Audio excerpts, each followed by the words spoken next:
Please can you remind me, if you'll be so kind, staring out into space, asking God to hear my case, trying to think of all things past. How long will my memory last? The purple angel, purple angel, purple angel, you're next to me. Well, hi, everyone, and welcome to Alzheimer Speaks Radio. I'm Lori LeBay, and I'm the host and founder of Alzheimer Speaks. Before we get going, we always get new listeners, so I always like to tell people a little bit about us and why we exist. And bottom line, my mom had dementia for 30 years, so it was life-changing for me, and I just wanted to make a difference and try to bring some new platforms to the surface. We believe at Alzheimer Speaks that basically this is really the only way we're going to be able to shift our dementia care culture from crisis to comfort is really working on advocacy-based things that connect people and raise voice. And so we're all about providing multiple platforms to help shift that care culture from crisis to comfort. We also believe that by sharing knowledge and just having these everyday conversations like we do here on Alzheimer Speaks Radio, that we're going to help remove some of the stigmas and the fear attached to memory loss and help those living with the disease and those that care for them continue to engage and live more purposely.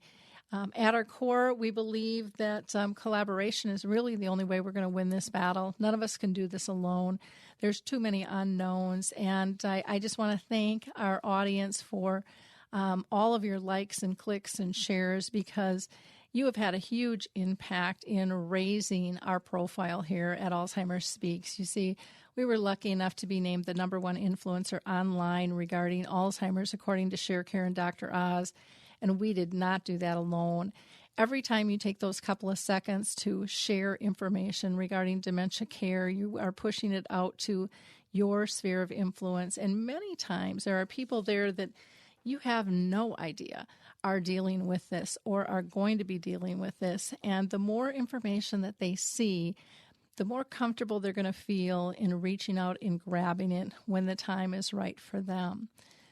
I also want to just let our listeners know that, we would love to hear from you as well. So if you have a story to share, or maybe you've written a book or a song or a movie, maybe you are diagnosed with the disease. Maybe you just lost somebody through this process and are trying to figure out who you are as a care partner and kind of re-enter the world. You could be a researcher. It doesn't make any difference. We listen to everyone's voice because we all have impact on one another. And that is all part of what we believe is what we call consciously caring. Learning to understand our impact that we have on each other. So reach out to me through alzheimerspeaks.com. There's a big contact me button, and just let me know that you'd be interested in being on the show and what your topic would be, and we'll have a conversation and go from there. But before I introduce our guest today, I do want to just give a shout out to FreshBooks. This is just a simple invoicing solution for businesses, and you can actually get a free 30-day trial by going to freshbooks.com/alive. Again, that's gofreshbooks.com/alive. You can also get a free 30-day trial of an audio book by going to audible.com. And when you go to that site, you'll be able to see a list of the thousands of books that they have to choose from. And to get your free trial, go to audibletrial.com/social and see what you think, because some days you just are multitasking and you don't have time to sit down and read a book. You might be driving in the car or whatever. Let me introduce our guest today. I'm really excited to have her with us. We have today Patty Mouton with us, and she has been on the staff of the Alzheimer's Orange County since 2005. And her background includes 30 years in healthcare and education and business development roles with the divisions of Johnson & Johnson and American Red Cross Blood Services, and also in hospice care. Right now, she is the Vice President of Outreach and Advocacy, and she oversees special education projects for clinical and senior care professionals, manages their public policy forming activities and legislation advocacy, and she's responsible for a real robust community education program called Advanced Care Planning Partners, which is aimed at changing the culture of end-of-life care, which we were just talking on our last show with Mary Ann Sterling about. So this is just a perfect roll in. Patty holds her certificates in Palliative Chaplaincy and Gerontology, and she is pursuing her master's in human services as well.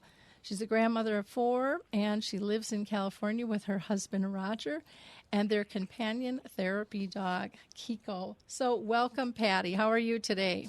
I'm great. It's wonderful to be on the show. Thank you, Lori. Well, I'm really excited to talk to you, about what the Alzheimer's Orange County is doing. I know that you've broken away from national. So let's just talk about, how is Alzheimer's disease and other related dementias? Let's start out with, how does that impact Orange County, California? Well, Alzheimer's and related dementia is really an epidemic across the country, with over 5.5 million people suffering from dementia. But in Orange County, we have a population of about 3.5 million people, and we know that at least 84,000 people either have Alzheimer's disease or are at great risk. So it's a major health issue here, and Orange County is one of the fastest aging counties or geographies in the United States, partly because of our weather, partly because a lot of veterans settled here after both World War II and the Korean War. But we have a really quickly aging population. So we're a little more in tune to the fact that we need to look at what the needs of older adults are and what the illnesses of older adults are going to be as we all age in place here. And Alzheimer's and dementia are one of the top 3 causes of death here in Orange County. So it's really high on our radar screen. Wow. Well, and I think of California, and I always just think of young and active, and it's a place I've always wanted to move to, actually.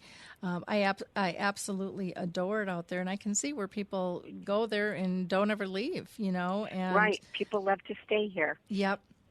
So that's top 3, though. That's a huge statistic. What are some of the hallmark services and programs that the Alzheimer's Orange County provides, to impact people in a positive way? Sure. We're really proud of the fact that we have nearly 50 in-person support groups of all kinds. So we have them in, of course, English. We have them in Vietnamese, Spanish, Korean, Farsi, Chinese. So we address the diversity of our population really well. They're offered at many different times of the day and days of the week. And we have a number of these groups which are faith-based in houses of worship, so that people get not only the support that we know is scientifically validated for caregivers, but also that is spiritually validating as well. So we try to approach whatever the caregiver's need is going to be, and then find a way to offer a support group to speak to that need, be they adult children of someone with Alzheimer's, men who are dealing with either a spouse or partner or parent with the disease. We try and look at all the different types of folks that are impacted, and then offer a caregiver support group to match that need. Wow. One question I have for you, Patty, on your support groups, because I'm a big fan of the memory cafes. Do you do any of the memory cafes there as well? Well, we don't call them memory cafes, but we do a lot of things. We have something that's akin to an Alzheimer's bistro, and we call it the Our Gang Clubhouse. Okay. And it's kind of a half-day event for people with the disease and their care partners to come. They have coffee and bagels or beignets in the morning. Then they have some education. Then they split into two separate support groups, one for the person with the disease, one for the caregiver.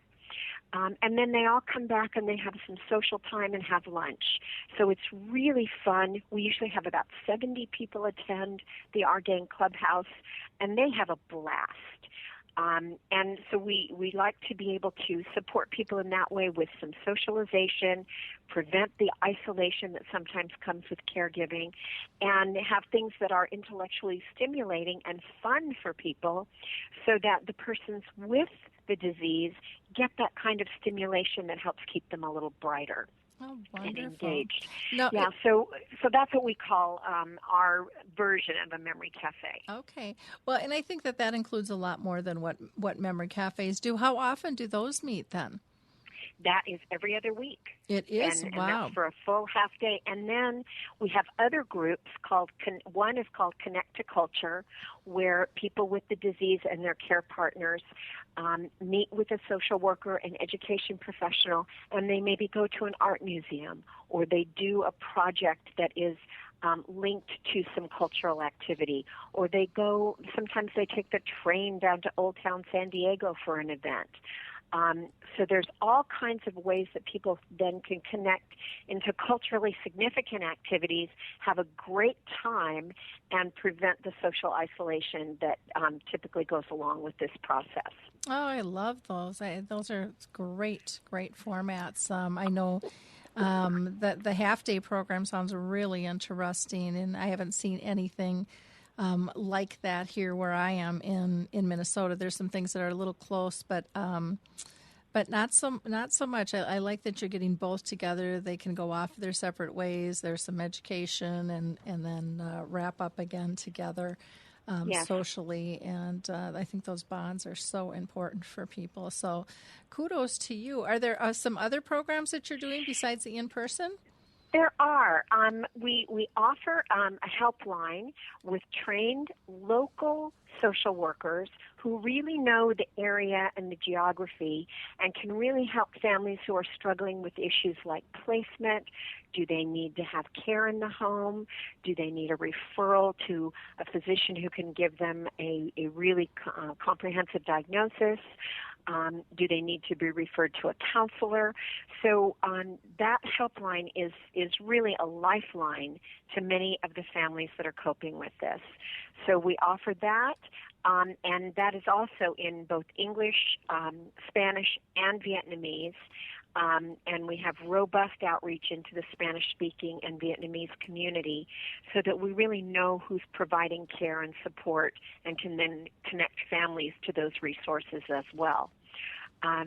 Some of the other wonderful programs we offer, we have an interfaith services program where once a month there is a specially designed religious service in a different house of worship somewhere different throughout Orange County that is specially adapted for people with Alzheimer's or related dementia so that people can go and have their spiritual needs nurtured, have the experience of going to church, and not have to worry about any behavioral issues or attention span issues.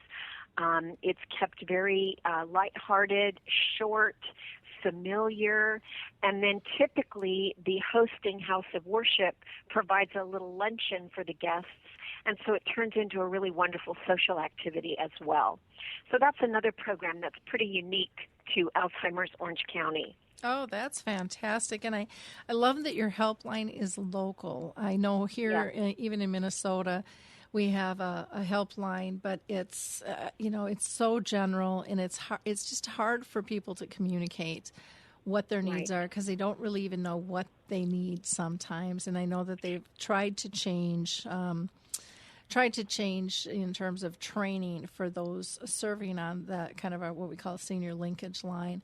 But it's still, when I talk to consumers, they just say it still isn't working for them. It's just... Yeah, you're absolutely right, Lori. We have found that local information really is important, and people need to know. In our county, for example, if you live in, say, San Clemente, which is the far south end of Orange County, the resources that you would connect to are going to be very, very different than if you live all the way up, say, in North Anaheim.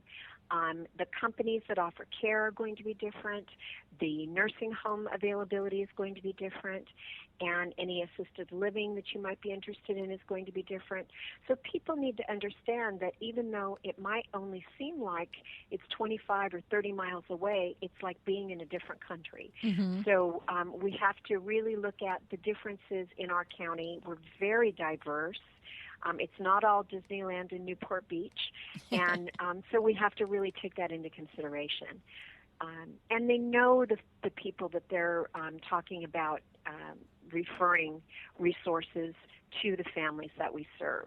And they get to know the social workers on the helpline, because sometimes families need more than just information and referral and some occasional telephone support. Sometimes they need a higher level of care, and we call that care consultation. So they get to meet with a licensed clinical social worker, and it's a free service that we offer where they can really work on some family dynamics. They can look at sketching out a family care plan. They can sometimes facilitate a family meeting if there's some dynamics or family members that don't quite agree on the next course of action for the loved one with dementia. So we have these clinical professionals available to help families on a more ongoing and a little bit greater depth basis. Well, I'm really impressed, Patty. You guys seem to really know the people's needs, and to me that is so refreshing, because I think a lot of times when I'm talking with organizations, they're kind of up in the sky, and they're not really hitting the ground running with what I'm hearing people say that they need. And you have touched on so many different aspects. I'm just really impressed with the work that you guys are doing. So kudos to you. Thank you. We really pride ourselves on listening to what people want and need. And in fact, after we announced that we were becoming an independent local organization in December, we hosted a series of town hall meetings for our constituents and families. And we invited them to come in and tell us what were the services and programs that were most important? Where did they want us to expand our services? And what were the needs that weren't being met? Mm-hmm. And that led us to do a fair amount of due diligence and examine our programs and services. And in fact, it was the impetus for us getting into a new direction where we have recently acquired an adult day healthcare center. And as of June 1st, it will be operating under our auspices, and we'll be able to expand and grow that level of service in Orange County as well. Oh, that's wonderful. That is absolutely fantastic. I'm just a grassroots girl at heart, and I'm all about trying to meet the real needs and listen from that level, because I just think there's so much to learn, and I think we make progress much faster, and we empower people, and they become advocates for life instead of just the term that they're dealing with the illness, and I think there's great benefit to that. Well, we agree, and we have a visionary CEO who just really thought we needed to just get down and see what is it that people like, what is it that people need, and what are the first things we need to be doing, and that's what we did. Great. Do you want to share with us? I'm sure that you've had some great moments over your years of service with those with dementia. Do you want to just mention a couple to people? Oh, I get to brag a little. Yeah. Well, we are very, very proud of our clinical outreach team. We started an effort about 3 or 4 years ago And interestingly enough, we had volunteer retired pharmaceutical representatives who agreed to help us get our messaging out to the physicians in the community. And from there, it has morphed into a part of our staffing. We have 2 full-time staffers who do nothing else but call on the clinical community. So they're calling on doctors in their offices, they're calling on skilled nursing facilities, and they're calling on hospitals. And we have more than 20 hospitals in Orange County. Wow. So they're just making sure that people know about the resources of Alzheimer's Orange County, that it's a free service, and that we have a system by which clinical professionals can, in a HIPAA-compliant manner, refer their patients and families to us, and we can then initiate the interaction and the contact to get people help sooner than if we waited for them to call us themselves. So that's been a really wonderful addition to our work over the last few years. And we're out and about every single day doing our best to let clinical professionals know that we're available. Some of our other really wonderful and exciting opportunities to have made a difference include our work in advanced care planning. And we actually were published at 2 medical conferences this spring at the California Association of Long-Term Care Medicine, and then at the Coalition for Compassionate Care Summit, which are the people that brought the PULSE document to Orange County. And we've been able to measure that we can have an impact on people's attitudes and behaviors as they look at their end-of-life care wishes. And they make those kinds of plans, hopefully early in the process of a dementing illness, so that the person with the disease gets to make choices and begin that conversation well before the need arises. So we've done a pretty comprehensive education campaign in the community, and then we've been able to measure the changes in people's attitudes. So we know we're having some real solid benefit on the outcomes, and I'm very, very proud of that. Oh, that's fantastic. That's always been something I've been passionate about too, is getting people to get their ducks in a row. And I think it's something that, again, we need to educate kids. I've had a few friends where their kids have gotten into accidents or had some real health issues. They're paying the insurance, they're doing everything, but they can't talk to anybody because no one will talk to them. And it's heartbreaking. Mm-hmm. And so it's just heartbreaking. So it's really about living life well and planning for the unknown versus planning for death. But I think a lot of times when people go into the clinic, their verbiage isn't the best in terms of how they're stating to get these documents in order. And when people are in denial, the last thing they want to do is plan for that. Right. So part of our educational initiative has been to help the clinical professionals really look at how they talk about end-of-life care wishes and how they can encourage people to begin the conversation well before people are going to need it, so that it's not scary, so that it's part of a normalized conversation, and people think about the fact that everybody should be having these kinds of conversations about what their wishes might be if they couldn't speak for themselves, and to talk about it with their loved ones so that nobody is blindsided and nobody has to make difficult decisions without all the information. Yeah, exactly. Very, very important work. And that the whole end-of-life piece is coming into the public eye so much more, too. Yes. Just when I look at Alzheimer's and dementia, how far we've come just in the past 5 years, it's huge. We got a long ways to go, but, we've made really big strides in the past 5 years. Yes, I would absolutely agree with that. In fact, one clinical researcher said really everything we know about Alzheimer's disease we've learned in about the past 15 years. Mm-hmm. And so the last 5 years have particularly been rich with new discoveries about the disease, what works, what doesn't work, and what kinds of things we need to be doing to keep our brain as healthy as possible. And then hopefully many of these projects that are currently in process will lead to some kind of disease-modifying treatment. Mm-hmm.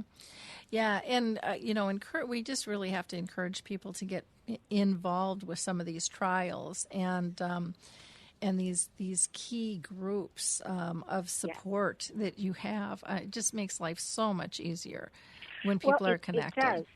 And Orange County is very, very fortunate. We have some really wonderful clinical research opportunities right here in our backyard, practically. There are about 10 different groups in Orange County that are participating in clinical trials. Some of them are privately funded through grants through National Institutes of Health and some of the pharmaceutical companies, and some are part of the UC Irvine Medical Center and the Mind Institute. So we have these wonderful opportunities for people to participate in truly cutting-edge research and perhaps be part of making a difference in the long-term treatment and cure of this disease. And so it's really a wonderful opportunity for people to be right where things are happening. Yep. Wonderful. Now, your agency, like we said, recently separated from the National Alzheimer's Association group to become what you now call Alzheimer's Orange County. In doing that, what has changed? Well, what chiefly has changed is our reporting structure. So instead of reporting into a national group that then would set out our strategic plan initiatives and decide for us what our county needs, we are deciding that based on what the people in our county say they need. So it's local control and local planning of our initiatives and programs and services. The other thing that's important is because we offer our services for free, we have to raise money. So all the money raised here in Orange County for Orange County activities stays right here, and we don't have to send a percentage to any national group to support other areas around the country. We simply keep it all here in Orange County to improve care, support, and efforts toward a cure here. We will participate with the clinical research and raise money for clinical research opportunities that are here local, and we are rich with those opportunities. And what I think is most important is we can look a few years down the road to what Orange County needs in particular, especially with our aging population here, and participate with other not-for-profits that serve older adults. And we're working on a very comprehensive strategic plan for aging to really better the lives and the quality of life of older adults who live here, and look at how are we going to provide for issues like transportation, how are we going to provide for issues like the cost of housing and the cost of medication, what kinds of local government activity is going to be necessary to ensure that people here have the best quality of life as they age right here in our county. And that is a unique partnership of these not-for-profits in Orange County that may not have been able to flourish had we stayed with a nationally controlled organization. Well, and I know when I talk to people, all around our country, they're shocked at how much of the funding would go to national and not stay local. I think a lot of people just assumed, it was here, and being utilized. And the national organization is great. They are taking a little bit different pathway than what our local organization thought was needed here. And we support what their efforts are across the country, especially as they move to more online platforms and so forth. And they're supporting areas in the country that don't raise enough money in their local areas to take care of their population. So 40% of everything we raised previously had to go to the national organization. Mm-hmm.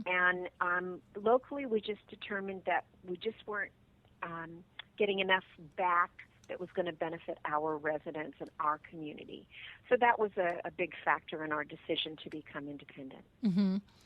Yeah, and again, not to say that they're not doing good work, because they are, but I think there are many different groups kind of analyzing that, and it's happening not just with the Alzheimer's Association, but with a lot of different organizations. How do you keep the name and the branding going and still deliver the services, and analyzing things? You get the hierarchy and the cost of buildings and staffing, and we've seen a lot of significant changes in a lot of different groups, and so they've had to cut staff, and then you cut staff, and then you have to cut programming, and yet you still see those needs climbing out there.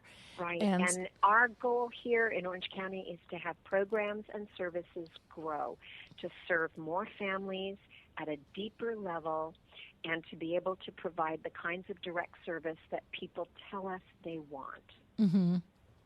Well, wonderful. I know that that's never an easy decision to make. I don't care if you're an employee of a company and you're deciding, is this a good fit or not, or if you're an organization yourself trying to decide management-wise, is this still meeting the needs? This is a lot of sleepless nights, and it takes a lot of courage. A lot of discernment. Mm-hmm. To really, make a decision like that. So kudos to you. You guys are doing some fabulous work, and I'm very excited about the diversity of the programs that you have and the level of connectiveness. It doesn't, it's really, you're on the ground running and engaging versus sometimes I just hear people talking about what they're doing, but I'm not seeing it. You can't touch, you can't feel it, and I get that sense from all that you've shared with us, how connected Orange County really is. Really exciting. Just last year, more than 27,000 people attended one of our educational offerings. Wow. So we're offering all kinds of different classes for professionals, for family caregivers, for people with the disease, and to have 27,000 people come through a class is pretty gratifying. You're touching some people then. Yep. Now, are those online or is that in person? No, those are in-person classes. Wow. That's amazing. That says a lot, not only about you, but just about your culture there in Orange County, that people recognize the need for this. And I think that's something that so many are struggling with, is that the community hasn't recognized the need for the engagement. It's still kind of that one of those hidden diseases in the closet until it breaks their heart and touches their home. Usually, that's exactly right. People's hearts get broken because there's some crisis with their loved one that comes up and really just hits people smack between the eyes. Mm-hmm. So what we're trying to do is really raise awareness about the best measures are early detection, early and accurate diagnosis, and let's start the interventions that we know are going to make a difference in enhancing people's quality of life. Let's not deny the problem. Let's address it head on and put all the things in place that we know are going to enhance someone's life. Yep, agree. I'm such a firm believer in that, and through my work just with the memory cafes, people being connected in those 50 groups that you have, that's just amazing for one county to have that many support groups. Well, thank you. That is really amazing. And you guys really need to pat yourself on the back with the initiatives that you're doing and the open ear in which you're processing things and providing services. I think that's fantastic. I'll definitely be watching you guys closely and learning from you. Now, what's coming up in the next few months? My guess is you probably have some things on the schedule that are going to benefit families as well. We sure do. We have certainly the walks for Alzheimer's in Orange County are coming up this fall. We have 3 of them, and they're sprinkled throughout the county. One in Laguna Niguel on October 22nd, which is South Orange County, kind of coastal South Orange County. Then on the 5th of November, up in the northern coastal area in Huntington Beach, we have a wonderful walk that's right on the beach by the pier in Huntington, which is sometimes referred to as Surf City. Mm-hmm. And then on November the 12th, at the Angel Stadium in Anaheim, we have our largest walk, and we usually have about 10,000 people attend the Angel Stadium walk, and that's really wonderful. It's so uplifting and inspiring as we walk all over the ball field and come around the stadium, and it's just really wonderful to be in that environment with so many people supporting one another and really working together for support, for a cure, and to help enhance the care of families that are coping with and struggling with all of the types of dementia that impact families. Oh, that's fantastic. So those are the walks. Then we have our partnership research conference coming up, which we do in tandem with the UCI Mind Institute, the Institute for Memory Impairments and Neurological Disorders. And this is a wonderfully high-level research meeting. This year, we're looking at the advances in dementia research across unique populations. So different kinds of dementia. What about people who have Alzheimer's disease or a dementia that's the result of head trauma or Down syndrome? So we'll have experts from across the country talking about targeted therapies, recent discoveries, the state-of-the-art notions about enhancing care for these different populations, and then, of course, people who are suffering from Alzheimer's as age-related disease. These clinical experts will be talking about those kinds of issues as well. So we usually have about 500 to 600 people attend this conference, and it really is the premier dementia research event in Southern California for the whole year. Oh, very and that fun. comes up the end of September, and it's held right here in Irvine, so it's very easy for people to get to. It's kind of smack dab in the middle of Orange County, and it's held at the Irvine Marriott Hotel on September the 30th. Wonderful. And with that now, are you going to be talking about end-of-life care with that as well as the clinical? It's interesting you would ask that because I actually have a special event coming up on August the 4th. It's a leadership forum for the clinical community aimed at changing the culture of end-of-life care in Orange County.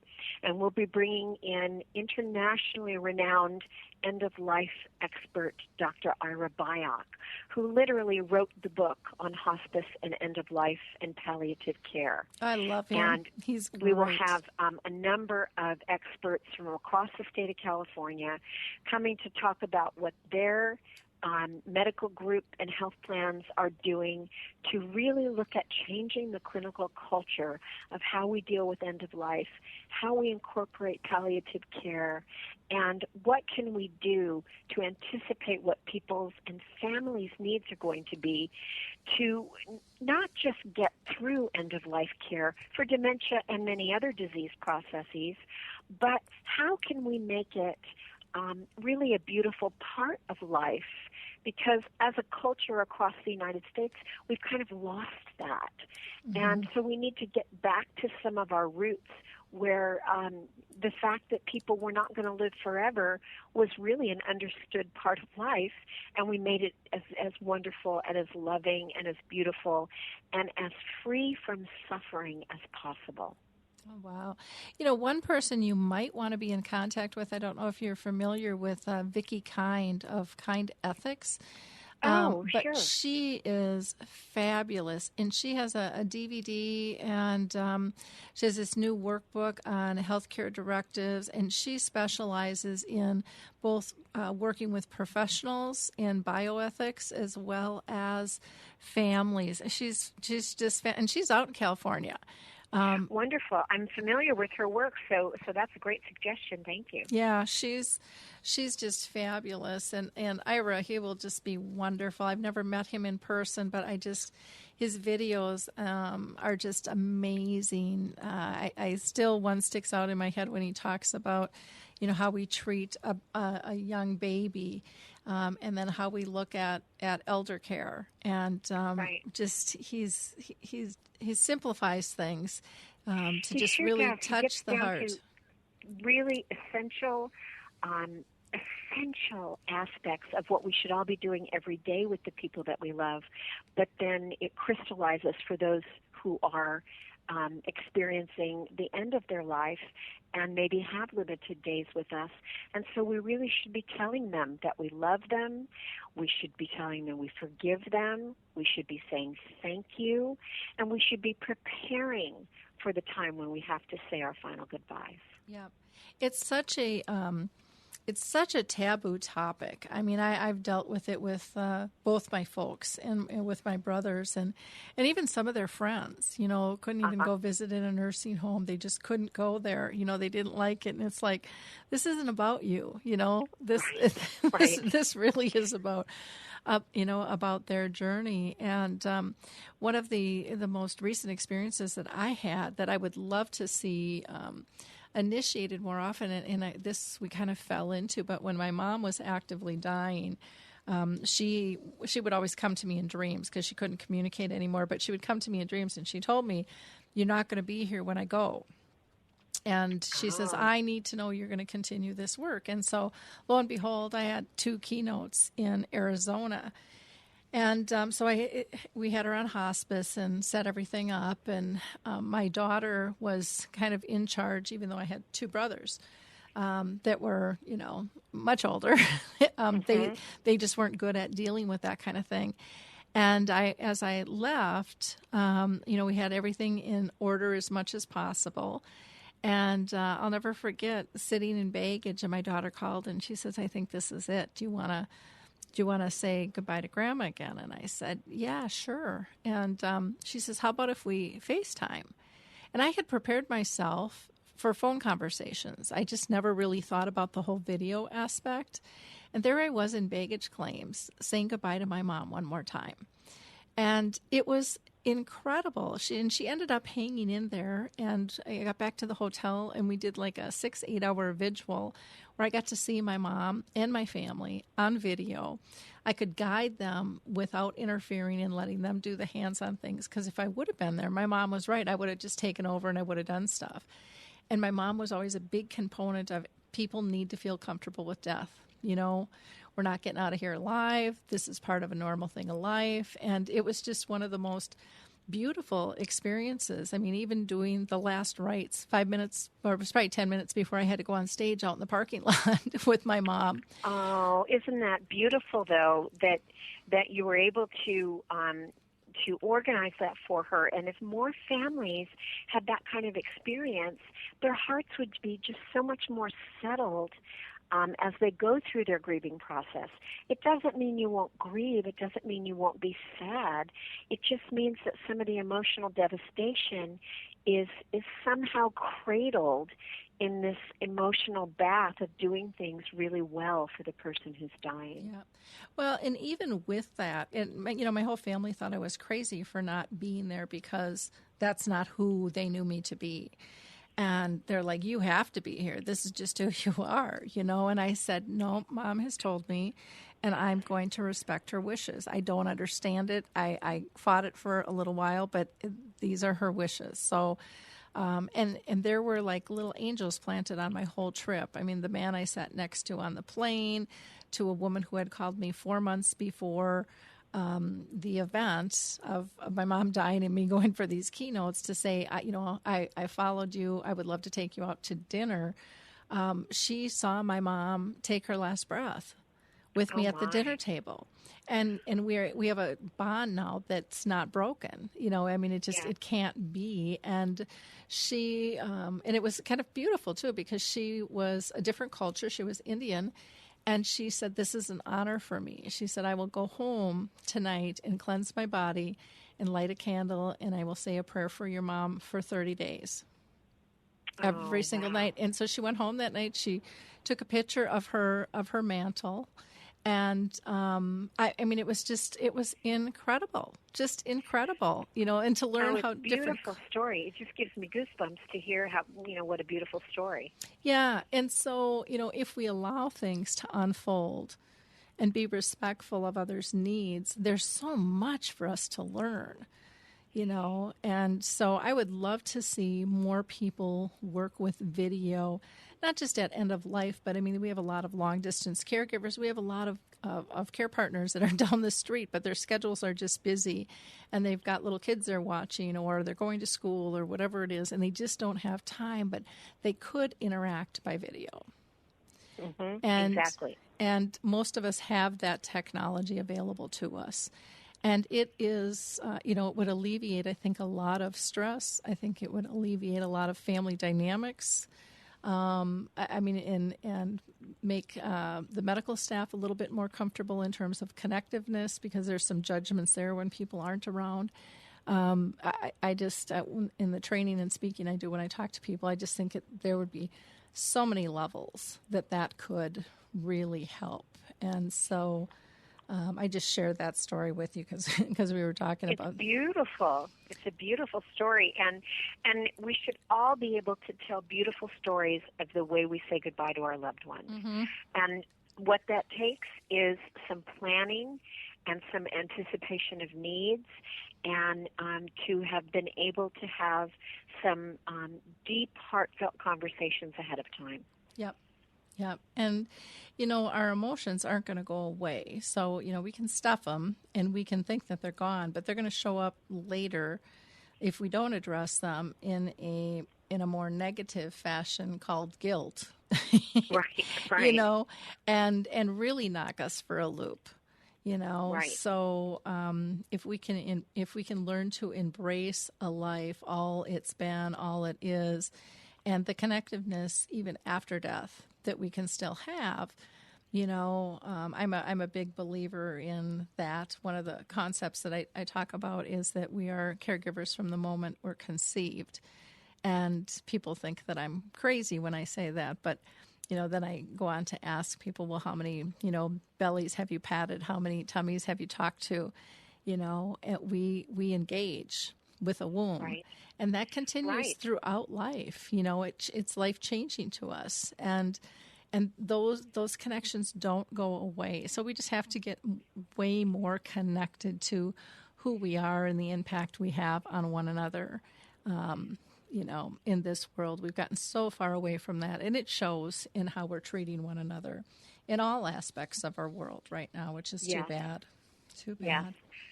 I would definitely agree with that, and that if we take the time to be connected with people on these levels, then the connection doesn't break.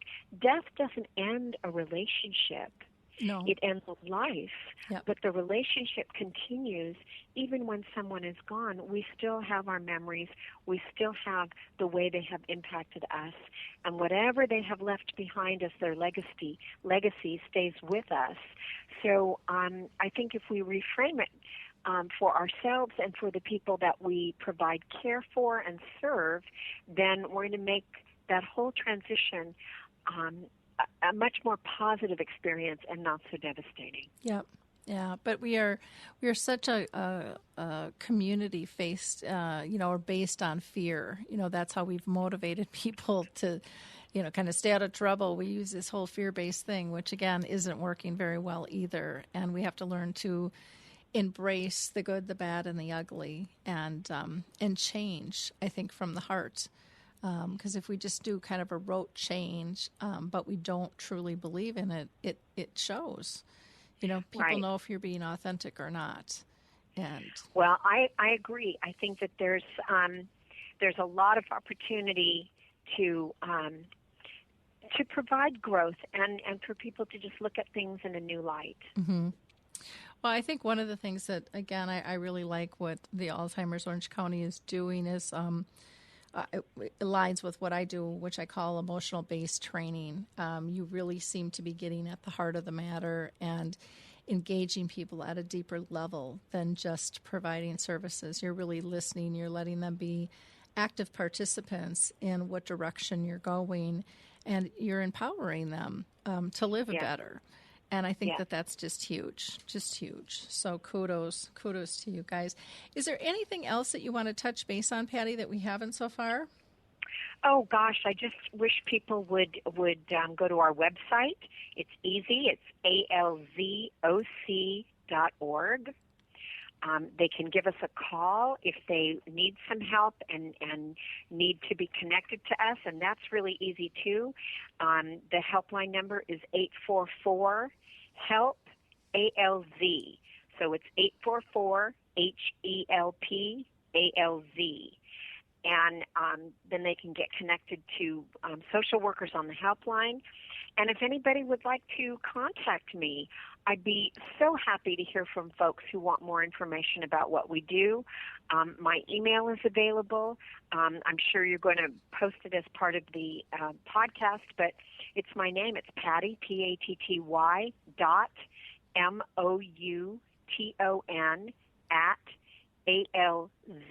@alzoc.org. And I'd love to hear from people and not only trade ideas, but see if we can help them, especially if they're here in the Orange County area. Wonderful. Well, thank you for taking so much time with us today, Patty. I know that you are a busy lady, and like I said, I just love the work that you are doing. So, again, thank you so much for your time. Well, thank you for having me, Lori. It's been a real pleasure. Thank you so much. Great. For those of you listening to us here at Alzheimer Speaks Radio, we are part of the Alive and Social Network. You might want to listen to Apples to Apples on Monday at 2:30, where Scott and Drew Applebaum, who are a father and son team, discuss sports. You'll be able to find out if Dad comes on top and really knows if he really knows what's best when it comes to conversations. And then also you can listen to Joan of Art. She does a podcast here that investigates and celebrates people who make art. Our last radio show was really quite interesting. We had Haley Richmond on, who is a 9-year-old who cares for her grandma, and she has started a blog to encourage other kids to get involved. She's just a little powerhouse, and it was just really a fun show. You might want to listen to that. We also had on last week Patty Kerr, who is the author who wrote "I Love You, Who Are You?" Which was a great conversation as well with her own experience with her family. On Dementia Chats, the webinars that educate and engage, we discussed dementia and anger with our experts who are all diagnosed. Very, very interesting conversation. And our next Dementia Chats, which again, they're all free and open to public and professional alike, will be on June 14th. And you can find out more information just by going to alzheimerspeaks.com. Our last Conscious Caring resource, where we do video interviews, was with Paul Ann Gordon, who is living with vascular dementia. And we discussed her booklet on vascular dementia, which is being used by many to understand the disease a little bit better. Our next Conscious Caring resource interview will be with Elon Caspi, who is a woodworker. Or I shouldn't say he's a woodworker. He's actually a dementia behavioral specialist, but he also does woodworking on the side.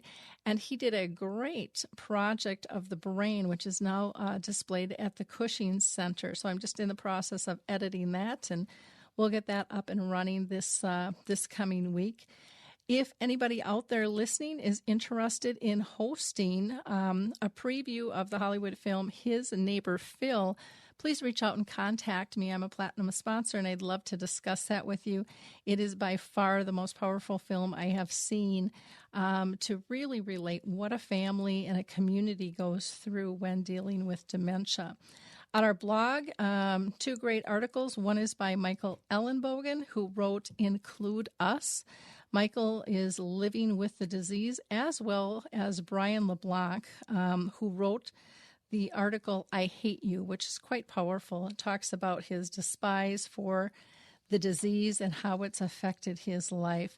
Last, I just want to mention the Caregiver Alert Center, which is a real economical way to be prepared in case somebody you loved may wander away. They have it's under $15 a year, but you can get your information submitted to them. And so if someone would wander, they will work with the police and get it disseminated within 10 minutes, your poster, to help find your loved one. Last, I just want to encourage those of you who have not yet sign up to be a member on Alzheimer Speaks. There you can get access to our free tools. One which is used around the world is called Your Memory Chip, and it teaches us from being task-oriented to really being truly person-centered and focusing on, are they safe? Are they happy? Are they pain-free? Have a wonderful week, and we'll talk to you soon. Bye now. Hi, everyone. This is Meredith from the Senior Fitness with Meredith podcast, where I discuss all things for seniors, from fitness, your health and wellness journeys, how to be all over strong and beyond. I also have my mini podcast called Motivation with Meredith. It's a great, quick motivational pick-me-up for your days. Join me, listen now, search for Senior Fitness with Meredith on your favorite podcast platform.